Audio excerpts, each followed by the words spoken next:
ॐ सर्ववेदान्त सिद्धान्त गोचरं तमगोचरं गोविन्दं परमानन्दं सद्गुरुं प्रणतोऽस्म्यहम्।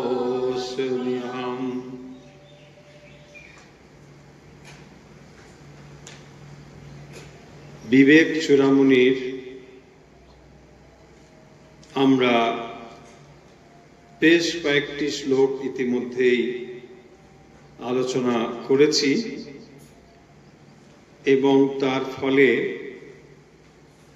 বিবেক চূড়ামণির বিষয় সম্বন্ধে আশা করি আপনাদের কারো কাছেই আর অজানা নেই বিষয়টি। সকলেই বিবেক চূড়ামণি কোন বিষয় নিয়ে চর্চা করে তা নিশ্চয়ই এতদিনে বুঝতে পেরেছেন। আমরা আগেও অনেকবার বলেছি যে কেন আমরা বিবেক চূড়ামণি এটি পড়ছি।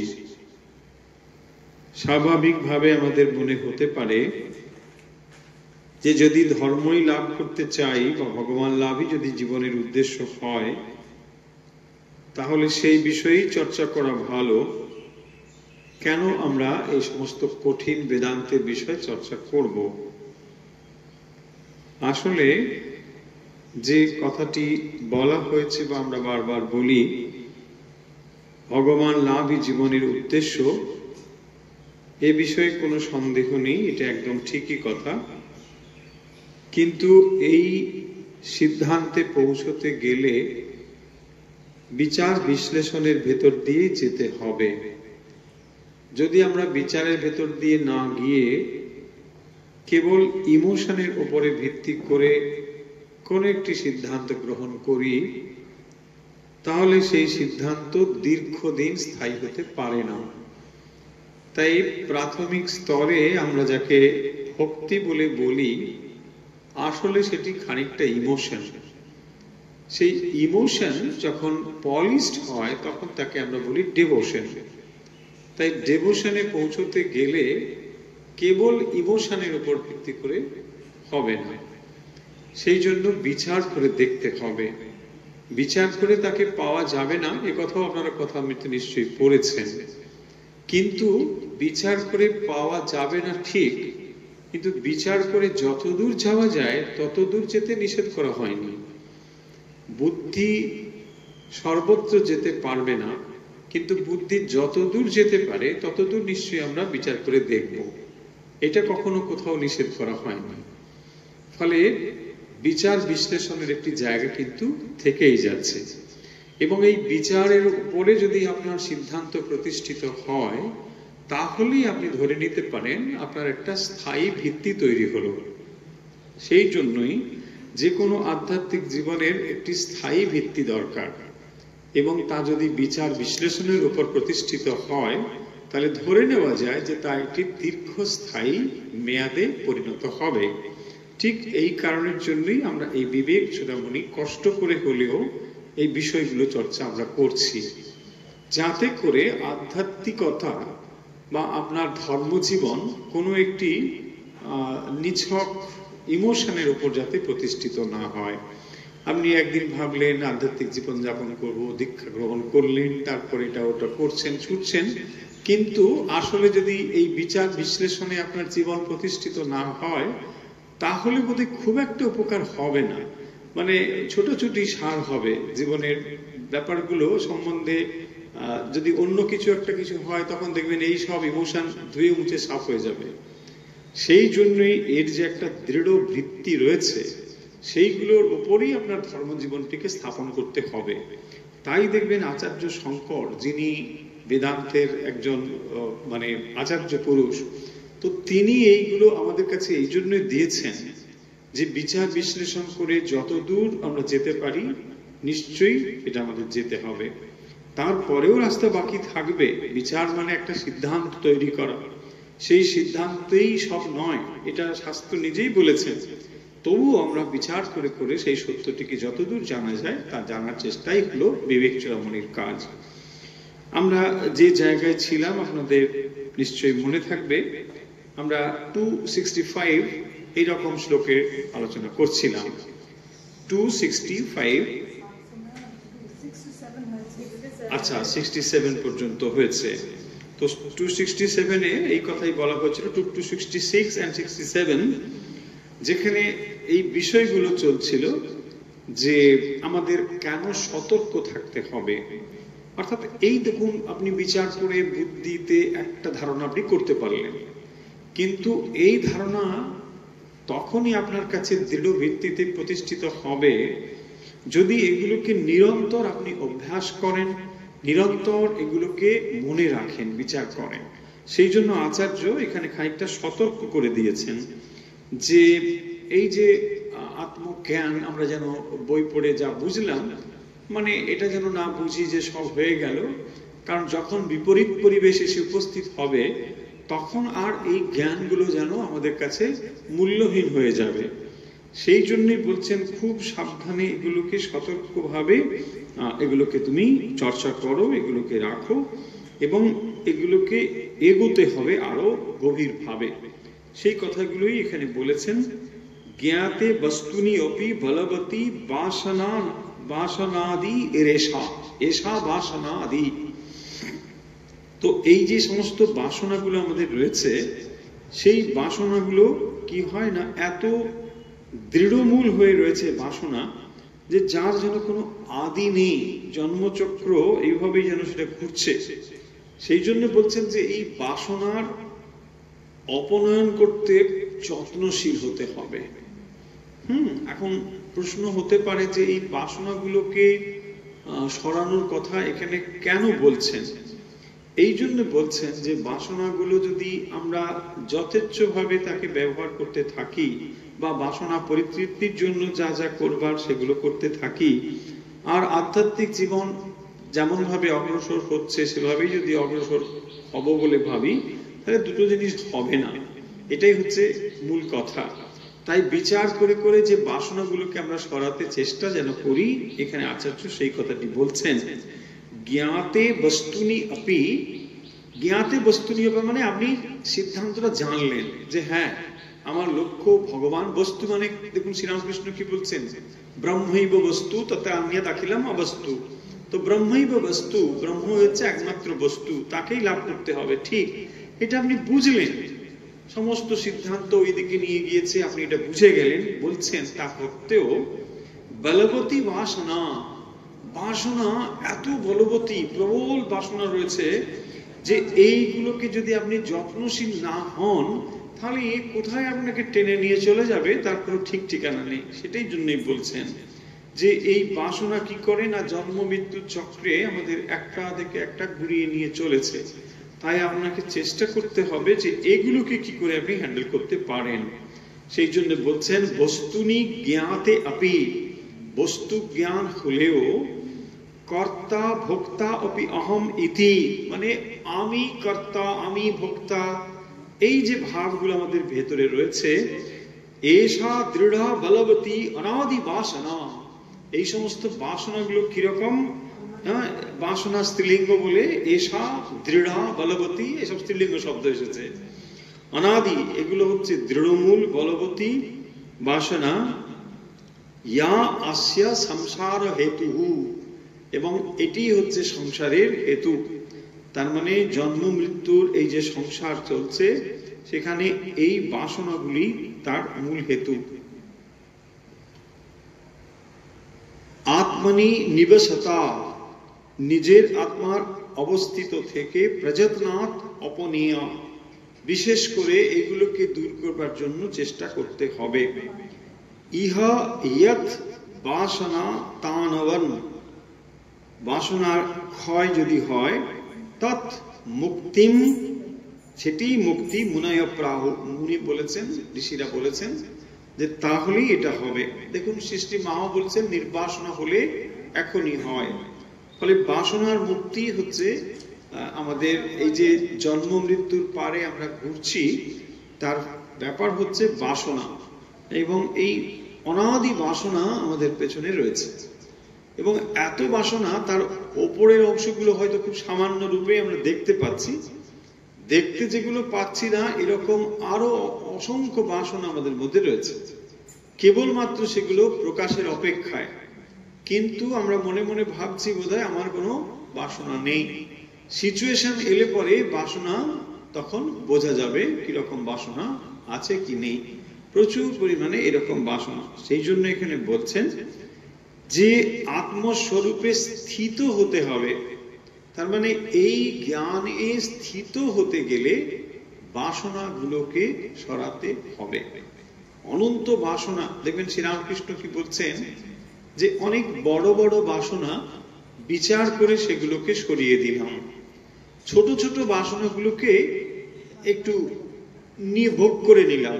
মানে কি, তার ইচ্ছে হচ্ছে আচ্ছা কে কিরকম না ওরা হরিনাম করে কি করে, এটা একটা বাসনা উঠেছে, ঠিক আছে চলো মাকে বলছে মা ওরা কিরকম হরিনাম করে আমি একটু দেখবো, মালা জপ করে, এটা তার ইচ্ছে হয়েছে, শুদ্ধ মনে এই ইচ্ছে হয়েছে। তো তিনি গিয়ে দেখছেন ওরা এরকম হরিনাম, আচ্ছা এর নাম হরিনাম, এটা হয়ে গেল। তো মথুরবাবু মানে এ নিয়ে এলেন, ওই শাল নিয়ে এলেন, বলছে ঠিক আছে একে বলে শাল, আচ্ছা এটা হয়ে গেল, আমার হয়ে গেল। ফলে এইরকম একটা একটা ছোটখাটো জিনিস এগুলো তিনি করছেন, ফেলে দিচ্ছেন। বলছেন এইরকম বিচার করে করে এগুলোকে যদি আমরা ফেলে দিতে পারি, সরিয়ে দিতে পারি, তাহলে এটা ঠিক আছে।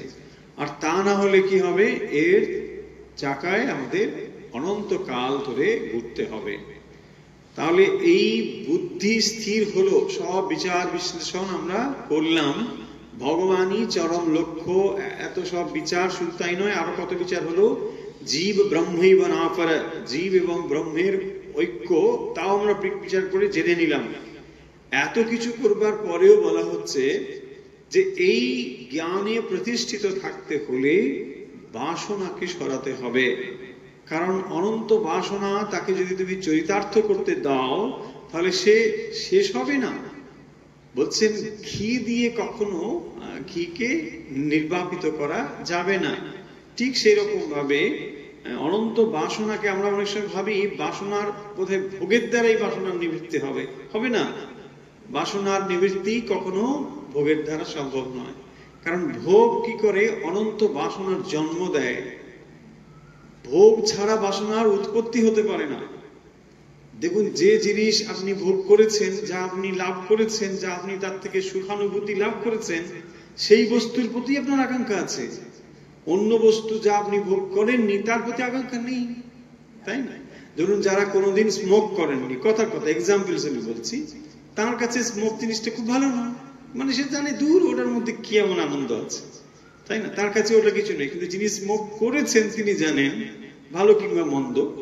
যিনি অসুস্থ হয়ে কষ্টে ছেড়েছেন সেটা নয়, তিনি জানেন যে না এটা ভালো নয়, তিনি একরকম অভিজ্ঞতা তৈরি করেছেন। বাকি সবাই দেখুন ভালোই বলবে।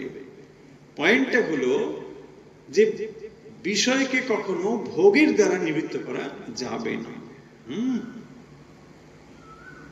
একদম এটাই হলো সিদ্ধান্ত। ফলে এটাকে বিচার করে করে সরাতে হবে। সেই বলছেন বস্তু জ্ঞান হলেও আমি কর্তা আমি ভোক্তা, কারণ ওই ঘুরে ফিরে ওই জিনিসটা এসে হাজির হচ্ছে, আমি কর্তা আমি ভোক্তা।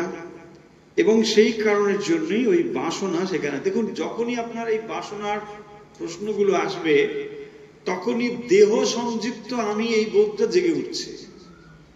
কারণ দেহ সংযুক্ত আমি বোধ না জাগলে বাসনার ভিত্তি কোথায়, বাসনার আশ্রয় কোথায়? বাসনা যে থাকবে তার একটা তো আশ্রয় দরকার। সে তো এই দেহ সংযুক্ত আমি। দেহ সংযুক্ত আমি না হলে বাসনা কার আছে, তাই না? যার ইচ্ছে হয় এটা খাবো সেটা খাবো, সে কে? দেহ সংযুক্ত নাকি আত্মা? আত্মারা কি কিছু দেখুন, তাই না? বলছে আইসক্রিম খাবো, খাবো খাও, আইসক্রিম খাও, কে খাবে? বলছে না আত্মা খাচ্ছে। আত্মা খাচ্ছে বলে নিজেই গিলে যাচ্ছে, তাই না? দেহ সংযুক্ত যে আমি, তারই তো ভোগ বাসনা তৈরি হচ্ছে। এইগুলোই বলছেন। তার মানে দেহ সংযুক্ত হলেই কর্তৃত্ব বোধ জন্মাচ্ছে, আমি কর্তা। তবে বলছেন বাবা কর্তা কিরকম জানো, গিন্নি কিরকম ঠাকুরের কথা মিলতে আছে না?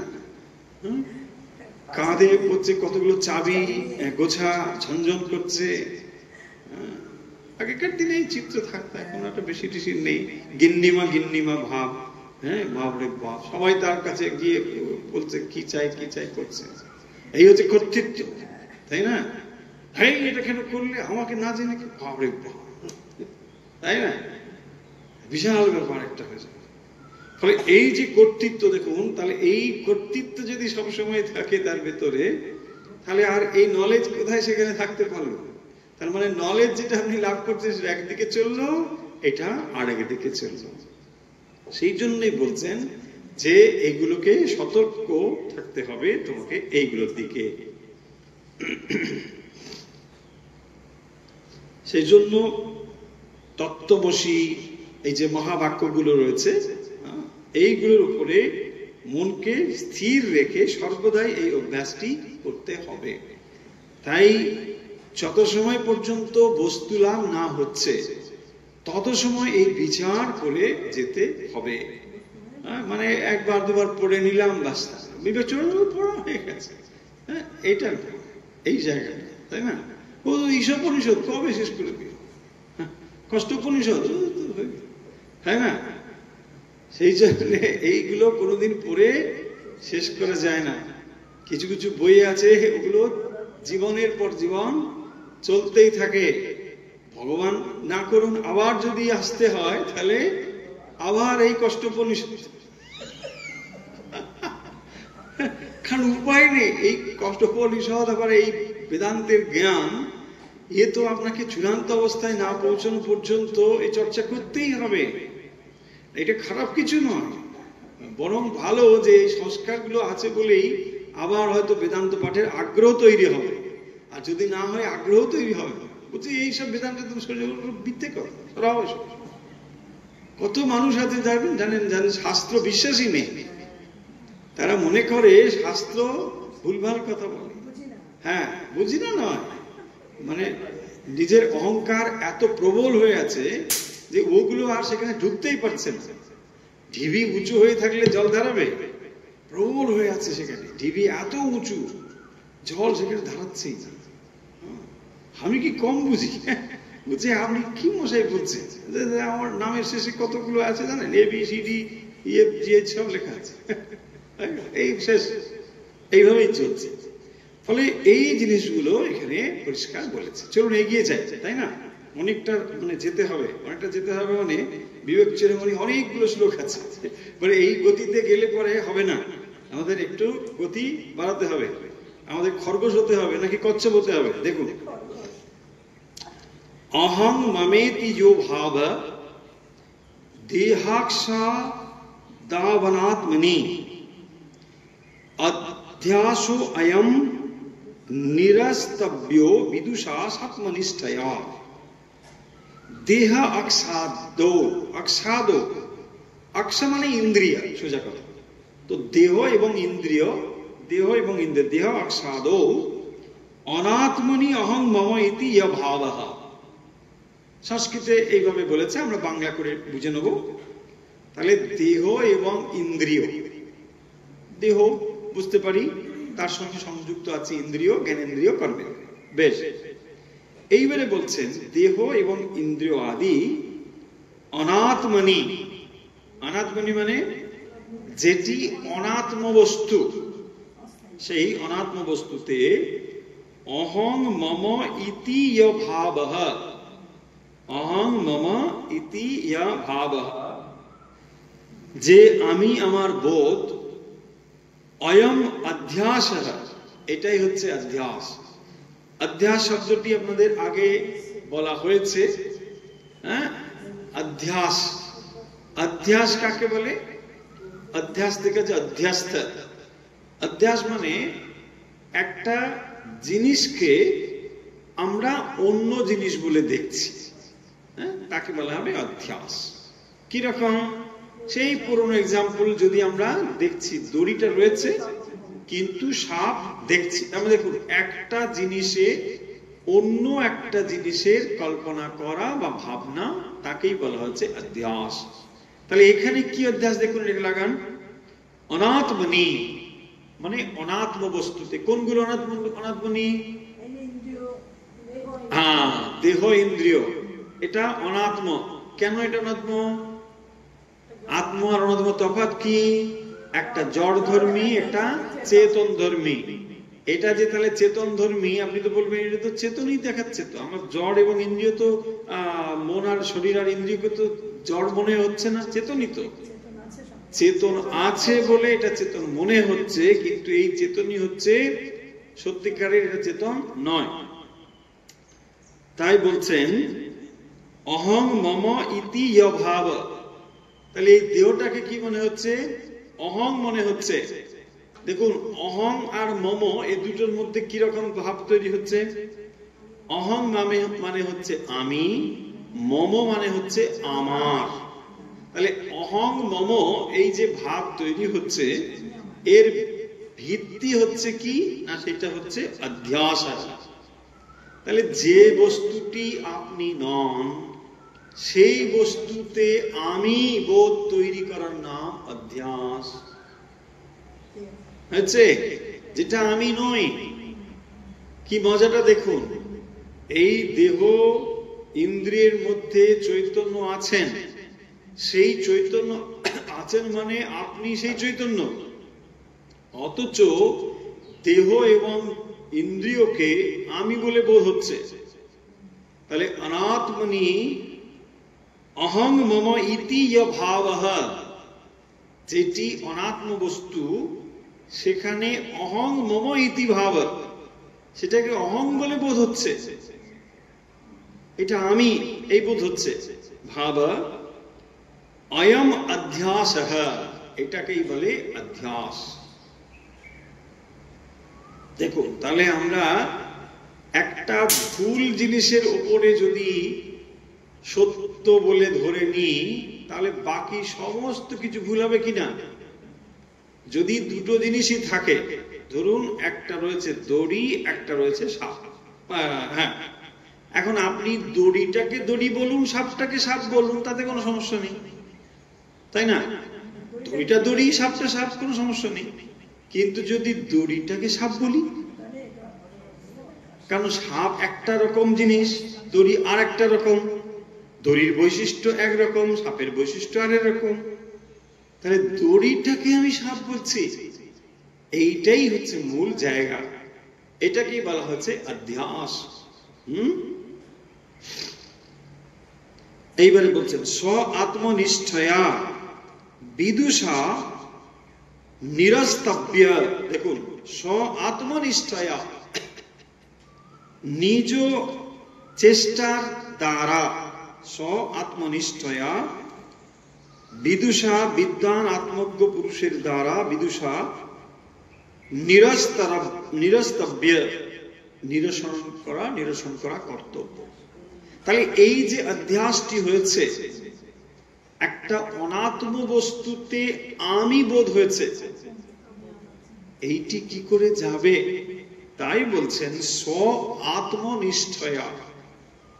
আত্মনিষ্ঠা, স্ব আত্মনিষ্ঠা, নিজ আত্মায় নিষ্ঠা সহকারে,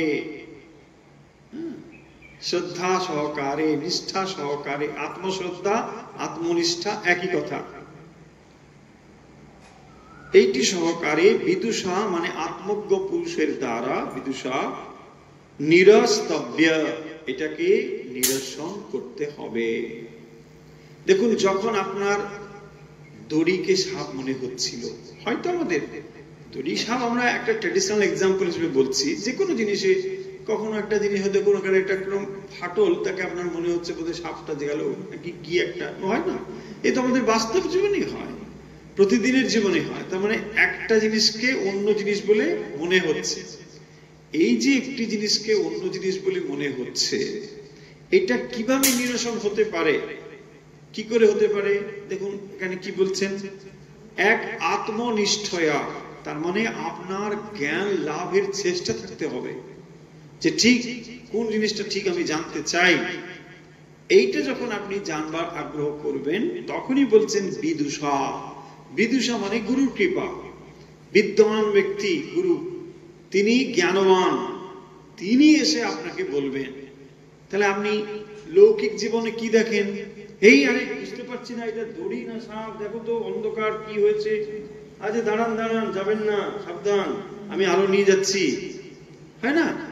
ওই আলো নিয়ে এলো, এই দেখো ভালো করে আলোটা ফেলো, না না এটা কিরকম দেখো, এখনো ভয় যাচ্ছে না, আরে দেখুন কিছু, তখন আপনি ভীত। কিন্তু যেই আপনার কাছে স্পষ্ট ওটা করলো, একটা লাঠি টাঠি দিয়ে সরিয়ে টরিয়ে, আপনি তখন কনফার্ম হলেন এটা কিন্তু সাপ নয়, তখনই আপনার সর্পভীতিটা গেল। ঠিক সেই রকম ভাবে আত্মজ্ঞ মহাপুরুষ যখন তিনি আপনাকে এরকম ভাবে জ্ঞান দান করেন, স্বনিশ্চয়া আপনার ভেতরে আত্মচেষ্টা রয়েছে, তখনই আপনি দেখবেন যে না, এতদিন যেটা ছিল সম্পূর্ণ ভুল। এত সময় আপনি বিভ্রান্ত ছিলেন, সাপ বলে একেবারে কি অবস্থা, আর এক পাও ওদিকে যাবেন না, দম বন্ধ করে দাঁড়িয়ে আছেন, কেন কি আপনার বিপদ হয়ে যাবে। ঠিক এই রকম ব্যাপারটি আমাদের চলছে। যখন আমরা অভ্যস্ত হয়েছি একটা ভুল জিনিসে আমি নিজে বলে মনে করছি, তাকেই বলা হচ্ছে অধ্যাস।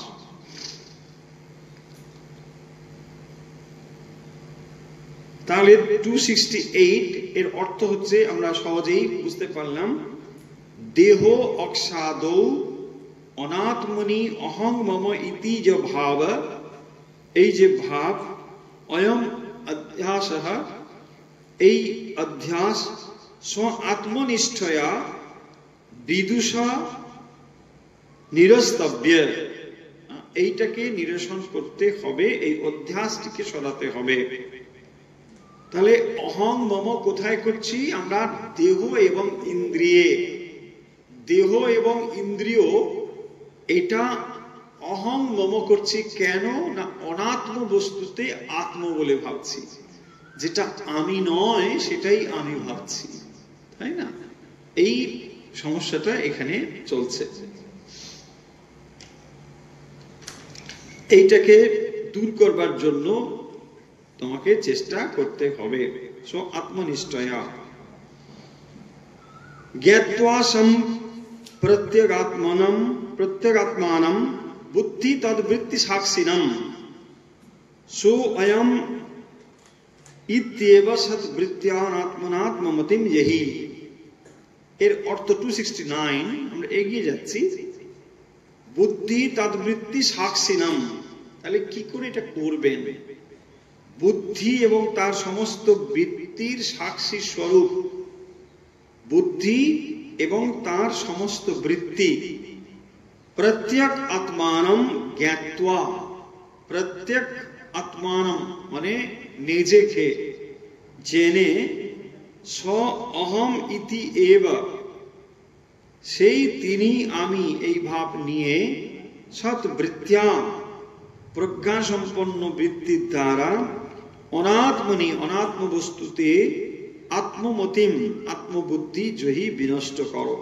তাহলে অনাত্মনি অনাত্ম বস্তুতে আত্মমতিম, এই যে আত্মবুদ্ধিটা রয়েছে, এটা কি করে যাবে? অধ্যাস তো বলেছে এখানে, আমরা ভুল করছি। অধ্যাস মানে অনাত্মনি আত্মবুদ্ধি, যেটি জড় তাকে চৈতন্য বলে ভাবছি, এই তো হয়েছে। তাহলে এই যদি হয় তাহলে কি করতে হবে বলছেন? বুদ্ধি এবং তার সমস্ত বৃত্তির সাক্ষী স্বরূপ যে আত্মা, তাহলে আত্মা সমস্ত কিছুর সাক্ষী স্বরূপ রয়েছে, অথচ তিনি কোনো কিছুর সঙ্গে ইনভলভ নয়, তিনি সমস্ত কিছুর সাক্ষী, মানে তিনি থাকার ফলে সবকিছু ঘটছে। তাহলে এই যদি অবস্থা হয়, তাকে সমস্ত কিছুর সাক্ষী রূপে জেনে তিনি আমি এই ভাব নিয়ে, তত্ত্বমসি আমি সেই এই ভাব নিয়ে, প্রজ্ঞা সম্পন্ন বৃত্তির দ্বারা অনাত্ম বস্তুতে আত্মবুদ্ধি বিনষ্ট করো। তাহলে বিপরীত জিনিসটি আনতে হবে, যে জিনিসটি আপনি নন এবং যেটাকে আপনি বলে ভেবে রেখেছেন। দেখুন, এটা সরাতে গেলে কি করতে হবে?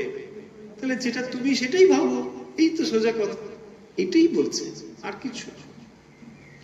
আমি এতদিন ভেবেছি আমি অমুক চন্দ্র অমুক, কথার কথা ধরুন, তো এইটি আমি ভেবে এসেছি। একদিন জানা গেল তুমি এটা নয়, তাহলে এই বোধটা আমার সরানোর জন্য কি করতে হবে? তাহলে তুমি যেটা সেটাই ভাবতে থাকো, এখন থেকে তুমি অমুক চন্দ্র হলে।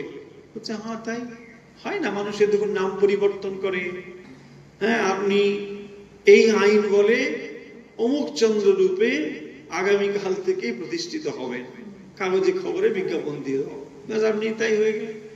তার আগে তিনি ওটাই ছিলেন, কিন্তু আজ থেকে এবারে থেকে নাম জিজ্ঞাসা, তোমার নাম কি? না ওটা কিন্তু না, এইটাই, এরকম, তাই না? এই তাহলে কি করতে হবে আপনাকে? তাহলে আপনাকে নাম ট্রান্সফার করতে হবে, ব্যাস। দেখুন কালকে আবার সবাই কোর্টে চলে যাবে, কে বুঝে নাম, বুঝে মহারাজ বলেছে নাম পরিবর্তন, বুঝে কি না আমরা অভ্যস্ত হয়েছি, আমরা না সব ব্রহ্ম, বুঝতে বুঝতে আমরা সব ব্রহ্ম, আমাদের নাম বদলে দিতে হবে। কেন? ওরা এতদিন ধরে দেহ ইন্দ্রিয় সংযুক্ত হয়ে আমাদের যে নামটা ছিল ওইটা আমরা সারেন্ডার করে দিচ্ছি, আমাদের একটা নতুন নাম দিন, কি? ব্রহ্মের ছানাপোনা। হ্যাঁ, ব্রহ্মের ছানাপোনা সব ঘুরছে। হ্যাঁ, ফলে এই হচ্ছে ব্যাপার। এইখানে সেটি বলছেন যে তাহলে বুদ্ধি তাকে কোথায় নিয়ে যেতে হবে? দেখুন বুদ্ধি তাহলে কি করছেন, বুদ্ধিতে সমস্ত কিছুর মানে ইমপ্রেশনটা এসে পড়ছে, সাক্ষী স্বরূপ। তাহলে যিনি সমস্ত কিছুর সাক্ষীভূত রয়েছেন অথচ কোনো কিছুর সঙ্গে ইনভলভ নন, এখন এটাই হচ্ছেন আপনি। তাহলে যে অনাত্ম বস্তুগুলোকে আমি বলে এতদিন ভেবেছি, মনটাকে সেখান থেকে সরিয়ে সর্বদাই আত্মচিন্তা করতে হবে, আমি সেই, আমি সেই, এইটি, আর কিছু না। এখন আপনি বলবেন এটা জ্ঞানের দিক থেকে একরকম ঠিক, আপনিও এই কাজটি করছেন ভক্ত হিসেবে, এটাই করছেন। আপনি কি করছেন? সর্বদাই এটি ভাবার চেষ্টা করছেন, জ্ঞাত অথবা অজ্ঞাত ভাবে, ভগবান তুমিই সব, আমি কেউ নয়। তার মানে দেহ ইন্দ্রিয় সংযুক্ত যে আমি, এইটি যে কিছু নয়, এটার যে কোনো রিয়েলিটি নেই, এটাই তো আপনি সারেন্ডার করছেন। দেখুন যেটার রিয়েলিটি আছে সেটা কখনো সারেন্ডার করা যাবে না। যেটার কোনো রিয়েলিটি নেই, কেবল প্রতিভাত হচ্ছে, আপনি সেইটাকে কি করছেন? ভগবানের কাছে সারেন্ডার করছেন, যে ভগবান তুমি সব। এইটা ভক্তর দিক থেকে। আর জ্ঞানের দিক থেকে এই ব্যাপারটি, জ্ঞান সে দেখছে যে তাহলে বুদ্ধিতে আমি সাক্ষীভূত রয়েছে, যিনি এই সমস্ত কিছুর সাক্ষীভূত রয়েছেন তিনি আমি, সর্বদাই তিনি এইটি বিচার করে করে চলছেন। আমাদের নিশ্চয়ই দেখবেন প্র্যাকটিসের টেকনিক গুলো আগে বলা হয়েছে, প্রসঙ্গত আগেও বলা হয়েছে, এখন সেটা একবার স্মরণ করিয়ে দিতে পারি। কিরকম ভাবে দেখুন, আপনি হয়তো একটা নদীর পাড়ে বসেছেন, গঙ্গার ধারে তো অনেক সময় বসেন, বসে আপনি মনে মনে ভাবুন আপনি কি দেখছেন? গঙ্গা দেখছেন। গঙ্গার উপরে কি দেখছেন? ঢেউ দেখছেন। ঠিক, গঙ্গার একটা ঢেউ এরকম চলে গেল, ওখানে আবার আসছে, এই বসে বসে আপনি দেখছেন। তাহলে আপনি বসেছেন, গঙ্গার ঢেউকে আপনি দেখছেন। এই যে ঢেউগুলোকে আপনি নিরন্তর যেতে দেখছেন, তাহলে ওগুলোর তুলনায় আপনি স্থির হয়ে আছেন বলেই এটাকে দেখতে পাচ্ছেন, তাই না? তাহলে ঠিক একই রকম ভাবে এই ঢেউগুলোর জায়গায় আপনার মনের বৃত্তিগুলোকে নিয়ে আসুন। তাহলে ঢেউগুলো হলো মনের বৃত্তি। তাহলে আপনি যদি নিরপেক্ষ ভাবে ঢেউগুলোকে দেখতে চান, তাহলে ঢেউ থেকে আপনাকে পৃথক হতে হবে। শুধু পৃথক হতে হবে না, পৃথক বাস্তবিক আছেনই। আপনি আর ঢেউকে এক বলুন? কখনোই এক নয়। যদি আপনি আর ঢেউ এক হতো, তাহলে আপনি ঢেউ দেখতেন কি করে? আপনি ঢেউ দেখতে পেতেন না। ঠিক এই জিনিসটিকে আপনাকে ধ্যানের সময় নিয়ে আসতে হবে, এই ভাবটাকে নিয়ে আসতে হবে যে আপনি যেন বসে বসে আপনার মনের থটস গুলোকে দেখছেন, মনের চিন্তাগুলোকে বা বৃত্তিগুলোকে দেখছেন। একেই বলে সাক্ষী স্বরূপ। আপনি দেখছেন মনের ঢেউগুলো। এইটিকে যদি আপনি নিরন্তর অভ্যাস করতে পারেন, তাহলে বুঝতে পারবেন মন এবং আপনার ভিতরে একটি ব্যবধান রয়েছে। মন এবং আপনার ভিতরে একটি ব্যবধান রয়েছে। সেই জন্য আপনি যখন নদীর পাড়ে বসে ঢেউগুলোকে দেখছেন, নিশ্চয়ই আপনি এবং ঢেউ এক নয়। কখনোই আপনি আর ঢেউ এক হতে পারে না। ঢেউ যদি এক হয়ে যেতেন তাহলে দেখা যেত না। ঠিক সেই জন্যই মন আর আপনি এক নয়। আপনার মনের ওপরে নানা কিছু আপনি করতে দেখছেন, কিন্তু সমস্ত গুলো থেকে তখনই আপনি অ্যালুপ হয়ে যেতে পারবেন, আলাদা হয়ে যেতে পারবেন, কারণ আপনি তো দিব্যি আছে। দেখুন গঙ্গার ঢেউতে কত কিছু ভেসে যাচ্ছে, যাচ্ছে যাচ্ছে, নদীতে ভেসে যাচ্ছে, জাহাজ যাচ্ছে, নৌকো যাচ্ছে, মানুষ যাচ্ছে, কত কিছু যাচ্ছে যাচ্ছে। আপনি বুঝছেন ওরা কিছুই লাগবে না, আপনি বসে আছেন না। দেখুন আপনি তো তীরে বসে আছেন, তাই না? এক্সাম্পলটা সুন্দর না? তবে হ্যাঁ সহজ, কিন্তু এটা প্র্যাকটিস করতে হবে, তাহলে এটা বোঝা যাবে যে যখন আপনি নদীর পাড়ে বসে ঢেউ দেখছেন, এই ঢেউগুলো নিরন্তর ভাবে চলছে, কিন্তু আপনার থেকে ঢেউয়ের একটা ব্যবধান রয়েছে। এই জায়গাটি, এটা হচ্ছে সাক্ষী স্বরূপ। আচ্ছা, এই ভাবগুলো তো হয়েছে বলে আর এগুলোকে খুব এক্সপ্লেন করছি না, আগে এগুলো হয়েছে। 270 চলে যাই। লোকানুবর্তনম ত্যক্ত্বা ত্যক্তা দেহানুবর্তনম শাস্ত্রানুবর্তনম ত্যক্ত্বা শ্রদ্ধায়া সপনয়ম কুরু। দেখো লোকান, এখানে তিনটে শব্দ আমরা বেশ ভালোভাবে পাচ্ছি। লোকানুবর্তনম, লোকানুবর্তনম, তারপরে দেহানুবর্তনম, শাস্ত্রানুবর্তনম, তাই না? দেহানুবর্তনম মানে আসলে দেহের প্রতি আসক্তি, তাকেই বলা হবে দেহানুবর্তনম। আমরা এসনা শব্দটি আগে পড়েছি, দেখবেন লোকৈষণা, বিত্তৈষণা, পুত্রৈষণা, এইগুলোকে এসনা বলা হয়। হ্যাঁ, এসনা মানে এসনা এসনা না, হ্যাঁ এ মূর্ধন্য স মূর্ধন্য আকার, এসনা আছে, বলছে আসিস না, তা না, এসনা মানে এরকম। তো সেই যে এসনা, সেই এসনা গুলো হচ্ছে কিরকম? লোকৈষণা। এই যে লোকানুবর্তনম, লোকের অনুবর্তী হওয়া, মানে নাম যশ খ্যাতি এইসব। দেখুন এইগুলো থেকে বিমুক্ত হতে বলছে। এইগুলো দেখুন, যদি আপনি স্পিরিচুয়াল লাইফ লিড করতে চান, এই জার্নিটা পুরো উল্টো দিকে। যিনি এই জগতের অন্য বিদ্যা লাভ করতে চেষ্টা করছেন, তার ক্ষেত্রে এগুলো দরকার নেই। খানিকটা হয়তো দরকার, কিন্তু সম্পূর্ণ তার কাছে দরকার নেই। কারণ আপনি একজন ডাক্তারবাবু, তিনি মিথ্যে কথা বলেন কিনা এটা বড় কথা না, তিনি একজন ওই বিষয়ে জানেন কিনা এটাই আপনি জানেন, তাই না? কে একজন মাস্টার মশাই, তিনি হয়তো দুটো মিথ্যে কথা বলেন, তিনি অর্থর দিকে তার লিপ্সা আছে, থাকতে পারে, বলছে তাতে আমার কিছু ব্যাপার নেই। কিন্তু যখন আপনি এই স্পিরিচুয়াল জার্নিতে দিকে আসবেন, তখন আপনাকে এগুলো 100% পারফেক্ট হতে হবে। কত? 100%, কোনো কম বেশি হলে হবে না, একেবারে 100%। এই জন্য বলছেন লোকানুবর্তনম ত্যক্ত্বা। সেই জন্য সাধু জীবন বা সৎ জীবন হচ্ছে কিরকম, মানে পুরো বিপরীত স্রোতে জার্নি, সম্পূর্ণ বিপরীত স্রোত। স্রোত যেদিকে চলছে, যদি এই দিকেই আপনি যান, তাতে খুব সুন্দর চলছেন, হ্যাপি লাইফ, খুবই স্যাটিসফ্যাক্টরি। ওয়াই? পাল তুলে দিয়েছে। পাল তুলে দেওয়া মানে এখানে কোনো কৃতিত্ব নেই, যেদিকেই যাচ্ছে সব একদিকে যাচ্ছে। স্পিরিচুয়াল জার্নি হচ্ছে পুরো উলট পুরাণ, উল্টো দিকে জার্নি। জল যেদিকে যাচ্ছে তার ঠিক বিপরীত দিকে যাচ্ছে। সেই কারণের জন্য spiritual life is not so easy life. ভাবি খায় দায় ঘুমায়, ভুড়ি টুড়ি বেশ লম্বা হচ্ছে, দুদিন যাপন করলেই বোঝা যাবে।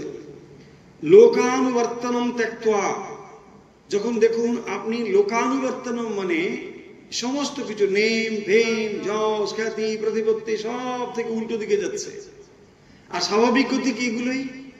দেখুন আপনার থেকে যখন এই জিনিসগুলোকে সব সরিয়ে নেওয়া হচ্ছে, তার মানে যে সৎ প্রবৃত্তি বা এগুলোকে তিনি ত্যাগ করে অগ্রসর হচ্ছেন, তিনি লোকের প্রশংসা যশ এগুলো তার কাছে কোনো মূল্যহীন জিনিস, কিন্তু সমাজে মানুষ এগুলোকে বিরাট মূল্যবান বলে মনে করে, তাই না? সেই জন্য বলছেন লোকানুবর্তনম ত্যক্ত্বা, তিনি এগুলোকে ত্যাগ করবেন। নাম যশ সুখরিবিষ্টা, তাই না? তো এইগুলো ত্যক্ত্বা দেহানুবর্তনম, তো তার ভেতরে দেহকে কেন্দ্র করে যে সুখের চেষ্টা, দেহ সুখ। দেহ সুখ মানে কি? এই জগৎ, তাই না? জগতের সমস্ত সুখ দেহ সুখ। ফলে এই দেহ সুখের দিকে তিনি কিন্তু নেই।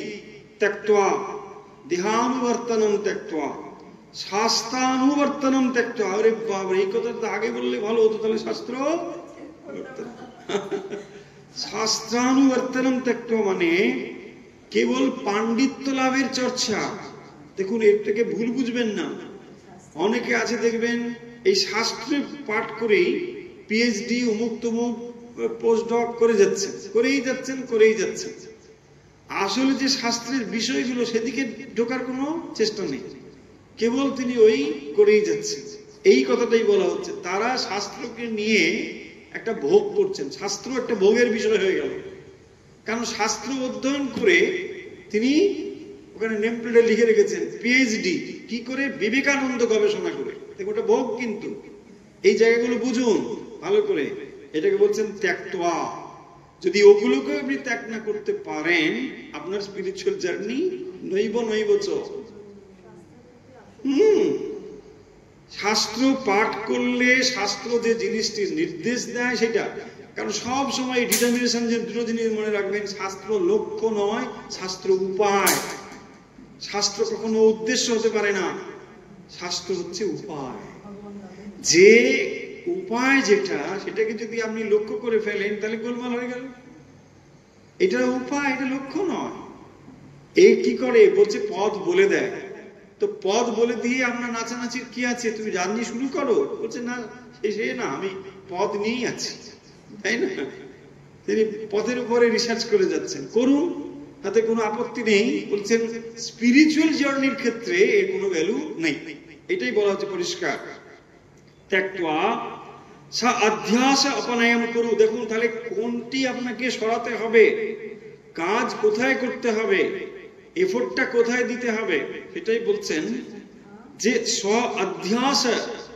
আপনি যে অনাত্ম বস্তুতে আত্মবস্তুর জ্ঞান করেছেন, এইটাই তো অপনমন করতে হবে, এটাই তো সরাতে হবে।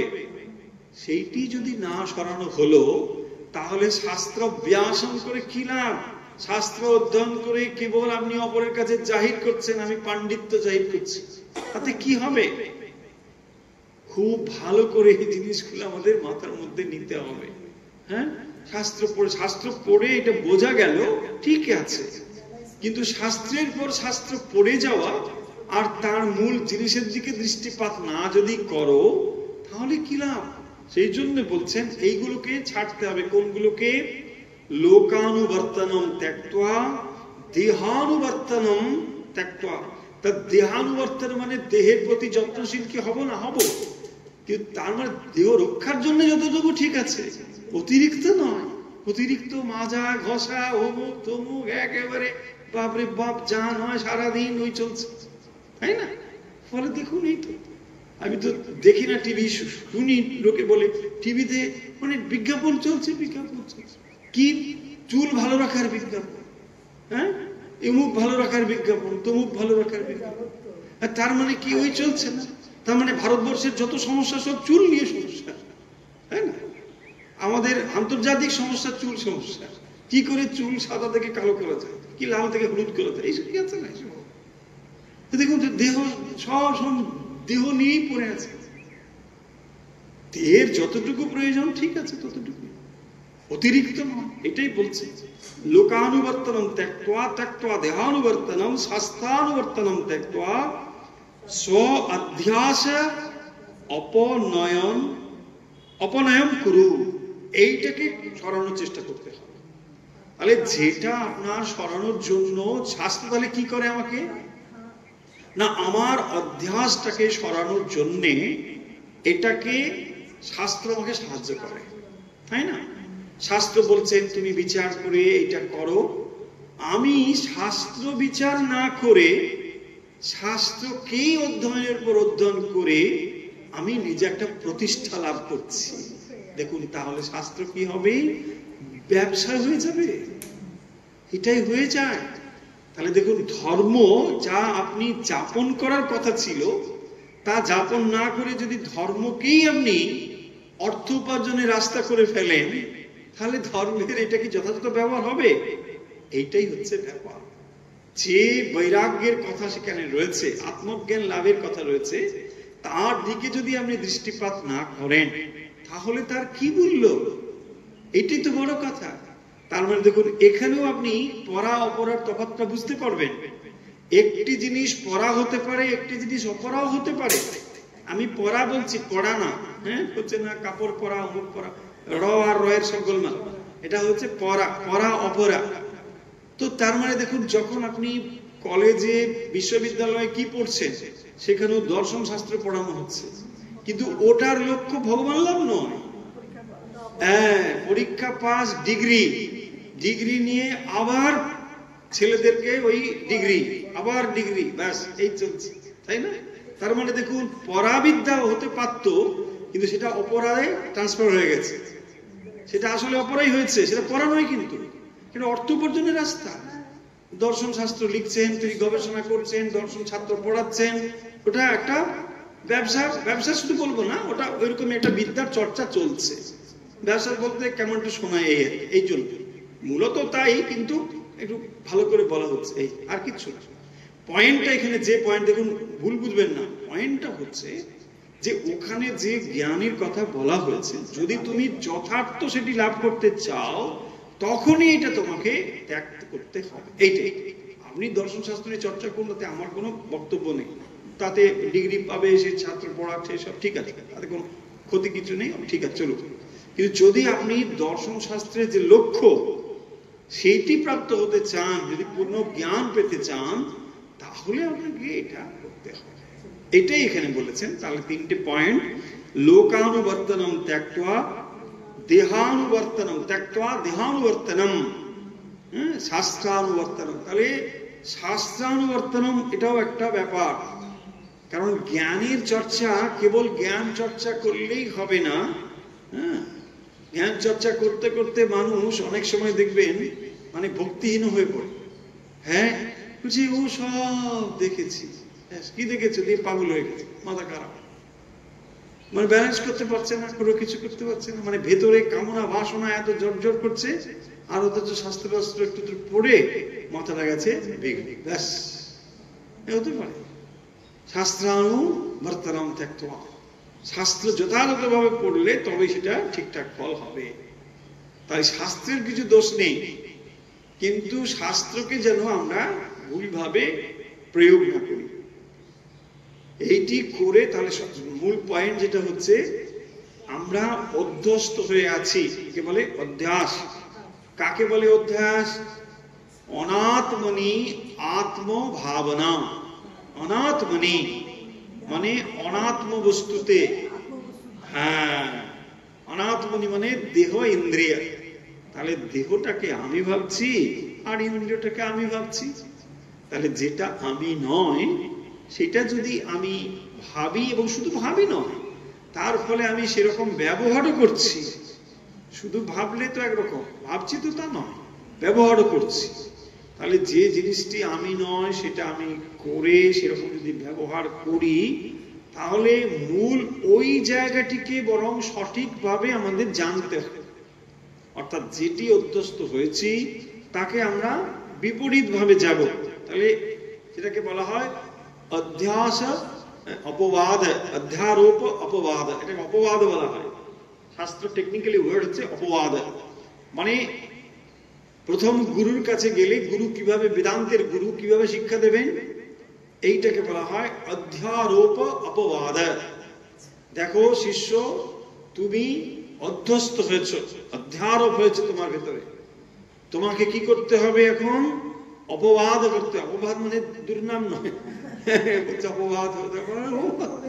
অপবাদ মানে হচ্ছে এখান থেকে নিবৃত্তিকরণ। তার মানে তুমি যে অনাত্ম বস্তুতে আত্ম ভেবেছ, এখন তুমি যা এইটা ভাবো। সেই জন্য গুরু তাকে বলবেন তত্ত্বমসি ভাবয়া, তুমি সর্বদা ভাবো তুমি তত্ত্বমসি, অহম ব্রহ্মাস্মি চিন্তয়া, তুমি অহম ব্রহ্মাস্মি সবসময় চিন্তা করো, আমি ব্রহ্ম এটা চিন্তা করো। বারবার তুমি চিন্তা করতে থাকো, রাত দিন এই ভাব নিজের ভেতরে নিয়ে আসো। স্বামীজি বলছেন রাত দিন ভাবতে থাকো আমি সেই শুদ্ধ চৈতন্য বুদ্ধ মুক্ত, আমার ভেতরে এই আবির্ভাব থাকতে পারে না, সর্বদাই আত্মভাবে বিভোর হয়ে থাকো। এই হচ্ছে অধ্যারোপ অপবাদ। একটি হচ্ছে আমি ভুল করে যেটা নয় সেটা হয়েছি, এখন সেখান থেকে বেরিয়ে আসতে হলে যেটা তুমি এটাই বারবার ভাবতে থাকো, তাহলে তুমি সেটা হতে পারবে। তাহলে আর বেশি না এগিয়ে এইগুলোকে একটু সামাপ করে দিই, তাহলে সুন্দর হবে। আমরা একটু পরের শ্লোকগুলো আমরা একটু দ্রুত গতিতে যাব, তাহলে পৌঁছতে পারবো, নাহলে। আচ্ছা 268 আজকে কতটা পড়লো? 268, 69 and 70, তাহলে খুব বেশি হলো তা না, ঠিকই আছে। হ্যাঁ 268, 69 and 70 আমরা একটু সামাপ করে দিই ছোট্ট করে। 268 এর কি ভাব ছিল? 268 এর ভাব ছিল এইটি, যে দেহ এবং ইন্দ্রিয় এগুলি অনাত্ম বস্তু, এই অনাত্ম বস্তুতে অহং মম ইতি ভাব অধ্যাস, আয়াম অধ্যাস। তাহলে হোয়াট ইজ অধ্যাস এটা বলেছে। অধ্যাসের আমরা ডেফিনেশন কি পড়েছি? অধ্যাস হচ্ছে যে বস্তু যা নয় সেই বস্তুকে তা বলে জানা নাম হচ্ছে অধ্যাস। যেটা যা নয়, একটা ফুলের মালা পরে আছে, আপনি সেটাকে দেখে একটা অন্য কিছু ভাবতে পারেন, এটা বিছে পড়ে আছে মনে হয়, সাপ আছে মনে হয়, নানা কিছু ভাবতে পারেন। আমার একটা দূরে দাঁড়িয়ে দেখছেন একটা গাছের গুড়ি, ভাবছেন ওখানে মনে হয় একটা চোর দাঁড়িয়ে আছে, কেউ একটা আড়াল করলো, কত রকম ভাবতে পারেন। তার মানে বস্তুর যা তাকে বলা হয় স্বরূপ, যেটা যথার্থ রূপে রয়েছে, সেই জিনিসটি থেকে যখন অন্য জ্ঞান আপনার কাছে প্রতিভাত হচ্ছে তাকে বলা হবে অধ্যাস জ্ঞান।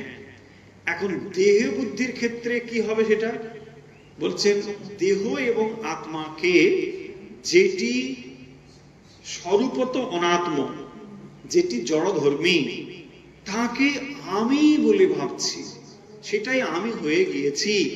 এবং এই যে আমি হয়ে যাওয়ার ফলে এটা জন্ম জন্ম ধরে অনুবর্তন করছে, চলছে, এটা এক জন্মে হচ্ছে না।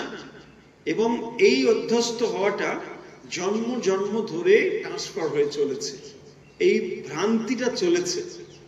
জন্ম মৃত্যু এটা একটা পদ্ধতি, এটা কিন্তু শেষ হয়ে যাচ্ছে না। জন্ম হলো মৃত্যু হলো, যেমন আমরা ঘুমিয়ে পড়ি আবার জেগে উঠি, এই জিনিসটা হয়। কিন্তু জেগে উঠলেও আপনি যা ছিলেন তাই জানছেন, আপনার ভেতরে তো আর ব্রহ্মজ্ঞান নিয়ে শুয়ে পড়লেন আর উঠে পড়ে ব্রহ্মজ্ঞানী হয়ে গেলেন, তা তো হচ্ছে। তাহলে আপনি যেমন শুয়েছিলেন তেমন। ফলে সেই জিনিসটি বলছেন যে আপনি যেমন অধ্যস্ত ছিলেন, জন্ম জন্ম জন্ম জন্ম হাজার ঘুরে ঘুরে এলেও সেই অধ্যস্ত এখনো রয়েছে। সেই অধ্যস্ত কি করে আপনি যাবে সেটাই বলছেন পরে, যে এই কেবলমাত্র হতে পারে সাক্ষী রূপে, অর্থাৎ এই যে সমস্ত গুলো ঘটছে, সাক্ষী আত্মা তো তার সাক্ষী রূপে রয়েছে। তো সেইটি জেনে তুমি এখান থেকে এই যে অনাত্ম বস্তুতে তোমার আত্মজ্ঞান, এইটা কেবলমাত্র বিনষ্ট হতে পারে। তাহলে তুমি যেটি সেইটি তোমাকে ভাবলে তবেই অনাত্ম বস্তুতে যে আত্মমূর্তির ভাবনা এটা যেতে পারে। এটা হলো। তারপরে দেখুন 270-তে বলা হয়েছে কি কি ত্যাগ করে আত্মচিন্তা করতে বলা হয়েছে, বা আত্ম অধ্যাসকে দূর করবার কথা বলা হয়েছে। তাহলে আমরা কি হয়েছি না, ডিলিউডেড হয়ে গেছি, সেলফ ডিলিউডেড, অধ্যাস্ত হয়েছে। তাহলে এই অধ্যাসটা যাবে কি করে না, তাহলে অধ্যাস যাওয়ার জন্য আত্মচিন্তা করব, বলছে আত্মচিন্তা তো করবে, পাশাপাশি এইগুলোকেও ভাবতে হবে। সেই জন্য ত্যাগটোয়া কথাটি বলেছে। তার মানে আপনি ভাববেন যে দুটো প্যারালালি চলুক, আমার সংসারটাও ভালো চলুক আর আমি ভগবানকে ডাকতে থাকি, ভগবান তুমি সংসারটা দেখো, সাপ্লাই করো, আর আমি এদিকে তোমাকে ঠাকি। বলছে এ দুটো প্যারালালি চলবে না। চলবে কি? দেখুন খুব ভালো করে দেখুন চলবে কি না। বলছি বাবা এই কি কথা বলছেন, খুবই খারাপ কথা বলছেন, শেষের দিকে এসে এত খারাপ কথা বলবেন ভাবতেই পারে। হ্যাঁ, ব্যাপার হচ্ছে যে দেখুন দুটো জিনিস সাইমালটেনিয়াসলি চলতে পারে না। আপনি ঘুমিয়েও আছেন, বলছে আমি স্বপ্নও দেখবো, আমার ঘুমটা ভাঙাবেন না, আবার আপনি মানে সব কিছু জাগ্রত অবস্থার মতো দেখতে চাই, এতে হবে না। ঠিক সেই জন্য বলছেন লোকানুবর্তনম ত্যক্ত্বা, যদি তোমার লোকানুবর্তনের দিকে জ্ঞান থাকে তাহলে অধ্যাস আর যাবে কি করে? অধ্যাসের ফলে তো ওটা ঘটছে। দেখুন যেটাকে আপনি সরাতে চান তাহলে আগে তো সেটাকে তার দিকে দৃষ্টিপাত করতে হবে। তাহলে লোকানুবর্তনম, দেহানুবর্তনম, শাস্ত্রানুবর্তনম এই সমস্ত ঘটছে অধ্যাসের হেতু, এটা অধ্যাসের জন্যই ঘটছে। তাহলে ধরুন কোন একটা জায়গায় যদি অনেকগুলো জিনিসের নিচে একটা জিনিস থাকে, আগে তো ওইটাকে সরাতে হবে, তারপরে তো আপনি বাকিগুলো। বলছে না ওইটা যেমন আছে থাক, আমি বাকিগুলো। বলছে আপনার কাজ কিছু লাভ হবে না, পণ্ডশ্রম হবে, তাই না? সেই জন্যই বলেছেন আগে এগুলোকে করতে হবে। লোকানুবর্তনম ত্যক্ত্বা, দেহানুবর্তনম ত্যক্ত্বা, শাস্ত্রানুবর্তনম ত্যক্ত্বা। হ্যাঁ, ভজ গোবিন্দম, ভজ গোবিন্দম মূলমতে, হে মূঢ় মতে ভজ গোবিন্দম, গোবিন্দম ভজ। কারণ না হলে আর উপায় নেই। সেই কারণের জন্যই দেখবেন সন্ন্যাসী যারা, তারা এই জন্য ত্যাগের পথটি বেছে নেন। কারণ যদি সম্পূর্ণভাবে এই সত্যটাকে লাভ করতে যারা আগ্রহী, এই ছাড়া পথ যে নেই। কারণ কম্প্রোমাইজ করলে দুটো জিনিস কখনোই এভাবে এগোতে পারে না, এটা হচ্ছে সোজা কথা। আমরা পারছি না যারা, তারা একরকম ভাবে জীবনটাকে বেছে নিচ্ছি, সেটা আলাদা কথা, সে কথা তো বলবেন না। তারা বলছেন যে আদর্শ কোনটা এটা দেখো। যদি দেখুন এখানে যে বইতে যে কথা লেখা হবে, আপনি পাস করবেন বলেই তো লেখা হবে, একদম 100 নম্বর পাবেন বলেই তো বলা হবে। এটা করতে গিয়ে আপনি 5 নম্বর পেতে পারেন, সেটা আলাদা কথা। কিন্তু তাদের কথা তো এখানে লিখবে না, লেখা হচ্ছে আমি ধরে নিচ্ছি তুমি একেবারে ফার্স্ট ক্লাস পাবে।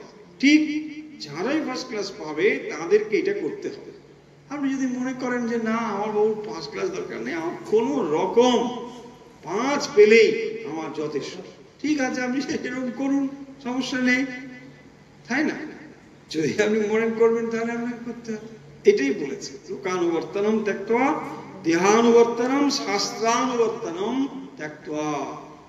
তার মানে লোকৈষণা, দেহৈষণা, হ্যাঁ, পুত্রৈষণা।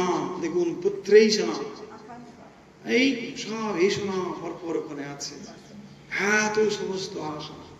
তাহলে বাসনা হচ্ছে আশা লতা, তা একটার পর লতা লতা আমি চারিদিকে সব ছড়িয়ে দিচ্ছি, আর দিয়ে ভাবছি মন কেন স্থির হয় না, মন কেন স্থির হয় না, আরে কি কাণ্ড, তাই না? বুঝি ভগবানের কি ইচ্ছে, কিছুতেই মনটা স্থির হচ্ছে না। আরে কতগুলো খেয়ে নিয়েছে হাবি জাবি খাবার, যেগুলো খেলে আপনার পেটে সহ্য হয় না, তারপরে ঘুষ ভাস গ্যাস ঘুষ ঘাস করছে। বুঝছি কি করে ভগবান, উফ আমার ভিতরে তুমি এত গ্যাস দিয়ে দিয়েছো। আরে গ্যাস তো তোমার যে খাবারগুলো খেলে সহ্য হয় না, খাও কেন, তাই না? দেখুন আমরা দুটো জিনিস করবো, যা আমরা না খেয়ে উপায় খাবো না, ডাক্তারবাবু একটু কিছু দেবেন না গ্যাস সম্ভব? বলছে আমি তো বসে আছি, ওই জন্য চেম্বার করেছি, আসুন আমি ভালো করে দেবো। আমাদের এই হচ্ছে অবস্থা। শাস্ত্র বলছেন গ্যাস কমাতে গেলে তুমি এগুলো করো। গ্যাস মানে কি? এই যে লোকানুবর্তনম, শাস্ত্রানুবর্তনম, তো সেইগুলো সরাও, তাহলে তো তোমার মনে আর হবে না। সে কথা কি মনে যায়, শাস্ত্র এত বলা যাবে না, বরং একটু হোক আপনি অমলে দুটো ওষুধ দিন, আর একটু ওখানে ভালো কি আছে একটু ভাগ। চলুন তাহলে আজকের কথা এখানে শেষ। বিবেক চূড়ামণি পাঠ আমরা এখানে শেষ করছি।